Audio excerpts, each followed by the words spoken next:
Muito boa noite. Tudo bem, gente? E aí, como é que estamos nesse período de isolamento social? A gente viu que a gente está tendo um agravamento, né, da situação que a gente está passando no momento, infelizmente. Estamos perdendo pessoas queridas no nosso município, não só aqui, mas em todo o estado, em toda a região norte. Então, é uma hora bem crucial, uma hora bem delicada. Então, logo de cara, é o conselho que eu vou dar para vocês. Gente, se cuidem, fiquem em casa. Se precisar sair, usem máscara. Então se protejam, tá? Eu trouxe um tema hoje relacionado a um tema bem atual, um tema bem cotidiano. Algo que a gente está passando no momento relacionado à política brasileira. Então não pensem em vocês que eu estou doutrinando ou qualquer palavra nesse sentido, mas assim, eu vou expor fatos para vocês a respeito da Operação Lava Jato e até como ela foi chamada, né, de Vaza Jato, por conta das delações, por conta daquilo que ocorreu, né, no final do ano passado, quando os áudios da operação eles foram vazados no site da Intercept Brasil. Então, gente, falando um pouco mais sobre essa situação, sobre a Operação Vaza Jato. O nome dela é Operação Lava Jato, mas nesse caso a gente fez esse trocadilho por conta dos vazamentos de informações. O jornalista Glenn Greenwald recebeu informações de um ex-agente da NSA, que foi o Edward Snowden, que desde do ataque de 11 de setembro, os Estados Unidos montou uma estrutura de espionagem industrial e aos cidadãos comuns. O que aconteceu, gente? Com o ataque de 11 de setembro, lá nos Estados Unidos, o governo intensificou a espionagem dos seus próprios cidadãos. Ou seja, as pessoas de bem, qualquer pessoa, na verdade, elas passaram a ser espionadas pelo governo dos Estados Unidos. Existia um agente que trabalhava para a NSA, que é essa empresa de inteligência do governo norte-americano, que era o Snowden. O Snowden, eu acho que, não sei, deve ter ficado cansado de espionar a vida dos outros. Então ele entrou em contato com o jornalista Glenn Greenwald. E ele disse para ele, olha, eu tenho uma série de informações a respeito do governo norte-americano e ele está espionando os seus próprios cidadãos, as empresas de um modo geral, ele está espionando tudo e todos. Então o jornalista Glenn Greenwald, pois bem, eu quero informações a respeito disso aí. E então o Edward Snowden, ele passou um relatório completo para o jornalista. O jornalista publicou tudo isso no site da Intercept, o Intercept lá dos Estados Unidos, e foi um escândalo na época. Quando foi lá pelo ano de 2019, aconteceu algo semelhante, mas já aconteceu aqui no Brasil. Esse mesmo jornalista, o Greenwald, quando ele veio para o Brasil, ele casou-se com um deputado federal, e ele, ao chegar aqui, ele montou o The Intercept Brasil, um site também que fala a respeito de política, a respeito de diversos temas. O Greenwald, ele foi procurado por hackers que tinham informações a respeito da Operação Lava Jato.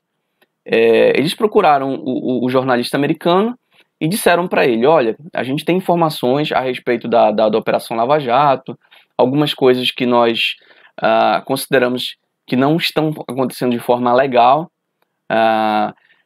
e aí eles passaram essas informações. O que estava ocorrendo, gente? O que ocorria na situação do Brasil, especificamente, era que estavam acontecendo trâmites errados, trâmites fora do procedimento correto. Porque existe um rito processual a ser seguido por todos os processos na justiça, e um deles ele diz a respeito de que o juiz não pode entrar em contato com procuradores. Ou seja, o juiz não pode entrar em contato nem com a acusação e nem com a defesa do acusado. ele tem que se manter isento. Ele não pode tomar partido de nenhum e nem de outro. As informações que foram passadas, que elas foram hackeadas, elas davam conta de que o juiz estava entrando em contato com os procuradores e estava instruindo-os de como eles deveriam agir, de como eles deveriam seguir as diretrizes para que os acusados fossem condenados. A nossa Constituição Federal, ela garante o sigilo da fonte. E quando os hackers passaram as informações para o site da Intercept Brasil, o jornalista Greenwald, ele foi, de certa forma, como eu posso dizer, ele foi pressionado. Ele foi, inclusive, disseram para ele que ele poderia ser preso por conta disso, mas ele ganhou no próprio Supremo o direito à liberdade, porque, pela nossa Constituição, a pessoa que fornece a informação, ela tem um sigilo garantido, e o jornalista não pode ser acusado de nada, até porque não foi ele que fez o hackeamento das informações. Lógico que hackear informações é crime, mas no caso do jornalista ele não poderia ser acusado. O que chama a atenção é a interferência do ex-juiz, tomando partido e a venda de informação, tomando partido no caso, ou seja, quando o acusado era alguém que não era da boa vontade do juiz, ele procurava condená-lo. Ele na verdade procurava criar provas junto aos procuradores para que ele pudesse condenar a pessoa que ele achava que deveria ser condenada. Isso é totalmente inaceitável, é antiético e fora da lei também. Inclusive, há relatos durante aí a operação que os procuradores, eles, não vamos dizer a palavra vendiam, mas eles negociavam informações com outros governos. Inclusive, eles negociaram informações com o governo dos Estados Unidos e com o governo da Suíça, a respeito de informações dos nossos acusados, das pessoas que estavam no processo da Lava Jato aqui no Brasil. Mas eles faziam isso tudo por debaixo dos panos. Isso em nenhum momento veio para os autos dos processos. Isso foram todas as ações que foram tomadas pelos próprios procuradores, pelos próprios procuradores da Lava Jato. Isso também configurou como algo errado. De acordo com a nossa lei, o juiz ele deve se abster durante o processo, devendo se pronunciar apenas em juízo. Quer dizer que o juiz ele não pode conversar com a defesa e nem com a acusação. Ele deve se manter abstêmio, ele tem que ficar na posição neutra, tá? E ele não pode tomar partido. Quais foram as... Por que a gente está falando sobre esse tema, gente? Estamos falando sobre isso aí porque a Operação Lava Jato ela trouxe consequências negativas para a nossa economia. Isso fez com que grandes empresas fossem à falência, muitos empregos fossem perdidos. Aí vocês me perguntam, professor, então tá certo fazer a corrupção. Não é isso. A questão não é essa. A questão é que já existia toda uma sistemática de corrupção e as empresas elas já vinham num ritmo desse jeito. Como essa quebra foi muito abrupta, aconteceu o quê? Essas empresas acabaram ficando descapitalizadas. Totalmente, porque elas tiveram que pagar as compensações financeiras por conta das irregularidades e elas acabaram ficando sem caixa. Inclusive, uma das ações relacionadas à Petrobras acabou gerando uma multa bilionária com investidores americanos. Ou seja, a Petrobras ela foi extremamente punida porque ela teve que pagar uma multa bilionária para os investidores norte-americanos por conta das irregularidades. E o que eu quero dizer para vocês é o seguinte, não pensem vocês que qualquer coisa que venha a ocorrer em Brasília, ele pode e deve e vai impactar a economia do Brasil como um todo, inclusive aqui em breves. Então não pensem vocês que não vai impactar porque impacta. Então vocês devem sim estar acompanhando todas essas notícias e vocês devem estar ligados, porque isso aí pode afetar sim a nossa vida. Vou passar um vídeo aqui para vocês a respeito de uma reportagem que trata a respeito da Operação Vaza Jato. Deem uma olhada, assistam aí e no final a gente vai falar só mais um pouquinho.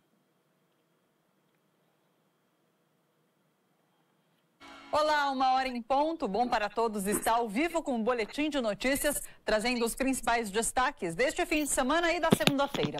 Procurador da Lava Jato reconheceu a veracidade de mensagens divulgadas pelo Intercept Brasil. Numa entrevista ao jornal Correio Brasiliense, o procurador, que pediu anonimato, revelou que era um dos integrantes do grupo no Telegram e que conseguiu recuperar parte das mensagens trocadas.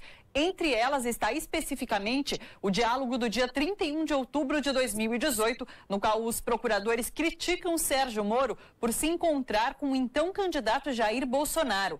O trecho é esse aqui, olha, dá uma olhada. A procuradora Isabel Groba diz: é o fim ir se encontrar com Bolsonaro e semana que vem ir interrogar o Lula. Jerusa Viecili responde: concordo com tudo, Isabel. Laura Tesler também. E Laura Tesler continua, ela fala assim: pelo amor de Deus, alguém fala para o Moro não ir encontrar Bolsonaro. No dia 1º de novembro, os procuradores continuaram a criticar o juiz nesse outro trecho das mensagens reveladas. Olha só. Ângelo diz: cara, eu não confio no Moro, não. E em breve vamos receber cota de delegado mandando acrescentar fatos à denúncia. E se não cumprirmos, o próprio juiz resolve. Risos. Monique responde: olha, penso igual. Moro é inquisitivo, só manda para o MP quando quer corroborar as suas ideias, decide sem pedido do MP várias vezes e, respeitosamente, o MPF do Paraná sempre tolerou isso pelos ótimos resultados alcançados pela Lava Jato. Completa: Moro viola sempre o sistema acusatório e é tolerado por seus resultados.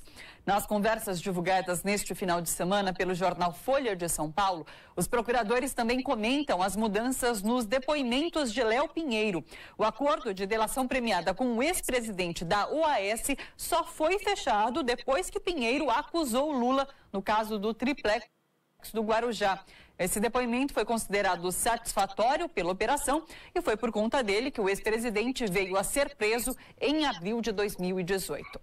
Bom, a análise dessas e outras notícias você acompanha às 3 da tarde no Bom para Todos, no programa... Percebam aí, gente, que houve sim uma interferência, né? Tanto do ex-juiz quanto dos procuradores, a fim de que fosse feito as coisas da forma que eles queriam. A gente está passando um material para vocês, uma apostila também, que trata a respeito da operação. Tem umas 2 perguntas também ao final da apostila. E aí eu espero que vocês façam atividade e vocês mandem, tá? Vocês vão ter uma semana aí para vocês postarem atividade. Vou colocar lá no SIGA. Vou mandar também nos grupos de vocês, de WhatsApp. E obrigado, boa noite. E, por favor, se cuidem, tá?